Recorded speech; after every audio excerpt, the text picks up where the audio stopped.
channel Maftuhul Production hari ini akan membagikan sebuah pemahaman tentang arti dari puasa Ramadan itu sendiri. Perlu diketahui bersama bahwa kewajiban berpuasa Ramadan, khususnya puasa, itu bukan hanya dari umatnya Nabi Muhammad saja, tetapi umat-umat terdahulu juga diwajibkan untuk melaksanakan puasa. Hal ini sesuai dengan perintah dari perintah puasa surat Al-Baqarah ayat 183. Bismillahirrahmanirrahim. Ya ayyuhalladzina amanu kutiba alaikumusyiyamu kama kutiba alal ladzina min qablikum la'allakum tattaqun. Hai orang-orang yang beriman, diwajibkan atas kamu berpuasa sebagaimana diwajibkan umat-umat terdahulu supaya kamu bertakwa kepada Allah Subhanahu wa taala. Hadirin rahimakumullah. Jadi umat-umat terdahulu juga melaksanakan puasa. Sebagaimana Nabi Musa juga melaksanakan puasa, Nabi Ibrahim juga melaksanakan puasa, Nabi Isa juga melaksanakan puasa. Dan sebelum Ramadan ditetapkan sebagai puasa yang disyariatkan oleh umat Islam, umatnya Nabi Muhammad SAW, Nabi Muhammad juga dulu pernah berpuasa, yaitu puasa Asyura, yaitu tanggal 10 Muharram. Karena pada waktu itu tanggal 10 Muharram sebagai hari yang sangat bersejarah bagi Islam, yaitu diselamatkannya, khususnya dicerita orang-orang Yahudi Bani Israel, dikatakan pada waktu itu mereka bahagia sekali ketika 10 Muharram sehingga mereka melaksanakan puasa. Tapi di zaman Nabi Muhammad justru kami yang sangat berbahagia dengan puasa Asyura itu. Dan Nabi Muhammad juga berpuasa Yaumul Bait, yaitu 1 bulan setiap tanggal sebulan sekali, yaitu setiap tanggal 13, 14, 15 atau 3 hari, disebut dengan puasa putih. Para pemirsa yang berbahagia, dengan situasi puasa Ramadan di tengah pandemi virus corona COVID-19 ini tentunya tidak mengurangi kualitas ibadah puasa kita, karena sejati dari puasa itu bukan hanya semacam seremoni yang harus gegap gempita gembira bahagia dengan suasana yang sangat justru itu menunjukkan berlebihan di dalam puasa Ramadan itu sendiri. Tetapi ini menjadi momentum bagi kita semua, bagaimana kita dengan keadaan di rumah ini menjadi pelajaran bagi kita bersama untuk bisa mengambil hikmah dari puasa dengan menjalankan dengan khusyuk, tunduk dan patuh kepada Allah Subhanahu wa taala. Tentunya ketika berbicara tentang kualitas puasa, harapan kita adalah mudah-mudahan kualitas puasa kita menjadi puasa yang terbaik. Jangan sampai puasa kita hanya mendapatkan lapar dahaga. Kamin so'imin laisa lahul jaza ilal ju' wal atos. Banyak orang yang berpuasa tetapi dia hanya mendapatkan lapar dahaga, tidak mendapatkan pahalanya puasa, alias pahalanya hilang atau rusak. Naudzubillah summa naudzubillah. Maka ketika berbicara tentang tingkatan puasa, menurut Imam Al-Ghazali mengatakan bahwa tingkatan puasa ada 3. Yang pertama adalah tingkatan puasanya orang awam, yaitu yang saya sampaikan tadi, yaitu hanya mendapatkan lapar dahaga. Yang kedua adalah tingkatan puasa orang khusus, di samping dia menahan lapar dari berbentuk fisik, tetapi juga hatinya, jiwanya, mulutnya, hidungnya, telinganya, kakinya, dan tangannya, semua juga menahan dari hal-hal yang bisa merusak pahalanya puasa. Mulut bisa ngerem untuk menggunjing orang lain. Mulut bisa menghentikan aktivitas yang mengadu domba orang lain. Tangan menghentikan aktivitas yang bisa merugikan orang lain.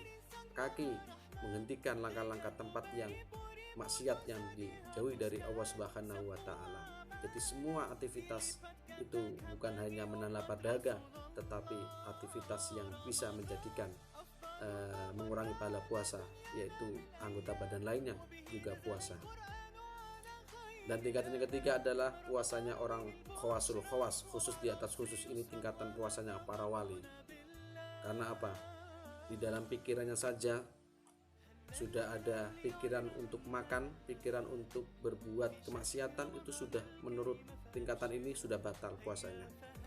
Maka minimal kita menjadi puasanya orang khusus sehingga kita mendapatkan pahala dari puasa itu sendiri. Para pemirsa yang berbahagia, sehubungan dengan saya sebagai guru sejarah Islam, saya akan menyampaikan sedikit tentang sejarah puasa Ramadan itu sendiri. Jadi puasa Ramadan itu diwajibkan pada tahun 2 Hijriah atau bertepatan dengan 624 Masehi. Hari ini juga berkenaan dengan perintah sholat Idul Fitri, zakat fitrah, dan kurban. Itu juga disyariatkan pada tahun 2 Hijriah atau 624 Masehi. Hadirin rahimakumullah, dengan diwajibkan syariat puasa Ramadan ini tentunya menjadikan kita harus lebih bertakwa kepada Allah Subhanahu wa taala. Karena sejatinya ketika puasa itu makna dalamnya adalah bukan hanya mengontrol tubuhnya dari makanan, tetapi semua anggota tubuhnya juga mengontrol untuk melakukan kejahatan. Apalagi nafsu. Nafsu itu muncul karena apa? Karena perut yang sangat kenyang. Kita lihat orang yang kekenyangan biasanya untuk melakukan ibadah dia akan malas. Orang yang terlalu kenyang melakukan amal kebaikan akan malas karena sudah terhimpit, karena sudah terprovokasi oleh bujukan atau rayuan setan yang mengarah untuk kita senantiasa makan berlebihan. Para pemirsa yang berbahagia, ketika berbicara tentang puasa Ramadan, tentunya puasa ini merupakan hal yang sangat baik untuk kita dijalankan, sehingga ketika orang berpuasa menjadikan dia sehat. Sumu tasihu. Tidak ada orang cerita berpuasa mati, itu nggak ada. Gara-gara puasa dia sakit parah, nggak ada.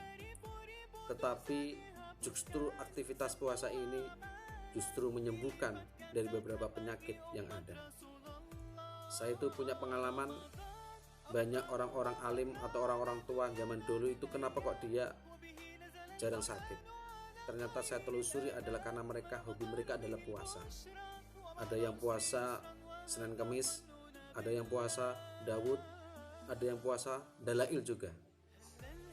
Nah, ini menjadi PR kita bersama untuk senantiasa rajin berpuasa. Dan kalau kita berbicara tentang puasa Ramadan, khususnya bulan Ramadan, justru kalau kita melihat sejarah yang ada, bahwa bulan Ramadan itu justru ada peristiwa sejarah yang sangat menjadi perhatian kita bersama dan kita harus mengetahui itu. Jangan sampai menjadi alasan ketika Ramadan itu justru untuk bermalas-malasan karena dia merasa lapar, karena dia merasa kehausan, menjadikan dia tidak semangat dalam beribadah. Kalau kita melihat cerita sejarah dulu, justru momentum peristiwa besar itu terjadi pada bulan Ramadan. Yang pertama adalah peristiwa nuzulul Quran. Maka Al-Quran disebut, atau puasa Ramadan disebut sebagai hari Al-Quran, karena puasa Ramadan turunkan Al-Quran disebut dengan nuzul Quran. Dan ada peristiwa yang begitu besar lagi, yaitu perang Badar. Perang pertama kali dalam Islam, atau disebut juga Ghazwa, karena perang ini diikuti oleh Nabi Muhammad SAW, di mana bertepatan hari Jumat, ya, 17 Ramadan. Sebagai, kalau kita umat Islam kebanyakan mengetahui 17 Ramadan sebagai nuzul Quran, tetapi pada waktu itu perang terjadi, yaitu bulan Ramadan, perang Badar. Coba bayangkan pasukan Islam hanya berjumlah 313 melawan 950. Kalau kita kalkulasi jadi 1:3 untuk melawan musuh itu. Tetapi justru semangat muncul itu ketika puasa Ramadan itu menjadikan mereka tidak kendor dalam jihad fisabilillah untuk menegakkan kalimat Allah Subhanahu wa taala. Alhamdulillah, dengan peristiwa itu umat Islam memenangkan hasil yang sangat baik sekali, yaitu pasukan Islam bisa mengalahkan pasukan kafir Quraisy.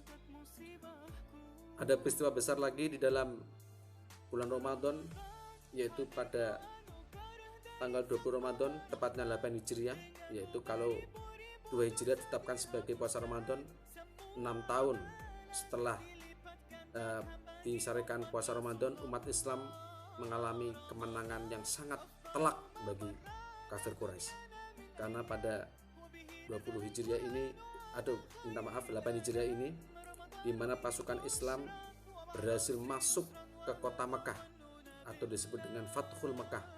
Tidak tanggung, pasukan Islam berjumlah 10.000 orang mengepung kota Mekah, dan tujuan untuk mengepung adalah membersihkan dari kesyirikan, dari kemusyrikan yang dilakukan kafir Quraisy, dan itu sebagai momentum bahwa umat Islam bisa menguasai, menaklukkan kota Mekah yang dulunya Nabi Muhammad lahir di situ dan Islam juga lahir di situ, tetapi karena momentum yang belum, kesempatan yang belum ada, pada waktu itu umat Islam belum berhasil, dan tepatnya 8 Hijriah inilah sebagai momentum kemenangan pasukan Islam mengalahkan pasukan kafir Quraisy.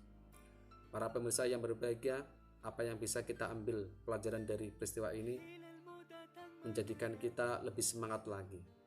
Kalau dulu puasa umat Islam melakukan peperangan, tetapi sekarang ini puasa kita adalah melakukan peperangan, tentunya bukan peperangan fisik, tapi kalau kita melihat fenomena ini adalah melawan, yaitu virus corona. Kita harus mengikuti aturan prosedur protokoler yang sudah ditetapkan oleh pemerintah, itu juga sebagai perlawanan kita melawan virus corona. Dan tentunya juga menjadikan kita harus bersemangat di dalam menuntut ilmu, karena dulunya umat Islam berjuang melawan perang, sekarang kita sudah menghasilkan kemenangan, berarti sekarang kita harus belajar dengan kita melakukan dengan semangat belajar, menggali ilmu setinggi-tingginya, karena dengan ilmu umat Islam bisa menjadi umat yang terbaik, dan umat Islam bisa menjadi umat yang menjadi panutan di seluruh dunia. Dan yang paling penting adalah tentunya kita bisa melawan dari sifat nafsu. Meskipun setan dibelenggu dalam bulan Ramadan, tetapi ketika berbicara nafsu itu, maka kembali kepada diri sendiri. Maka sejati dari puasa ini adalah melawan hawa nafsu yang menjadikan kita menjadi golongan yang terendah di mata oleh Allah Subhanahu wa taala, karena kita mengikuti sifat nafsu yang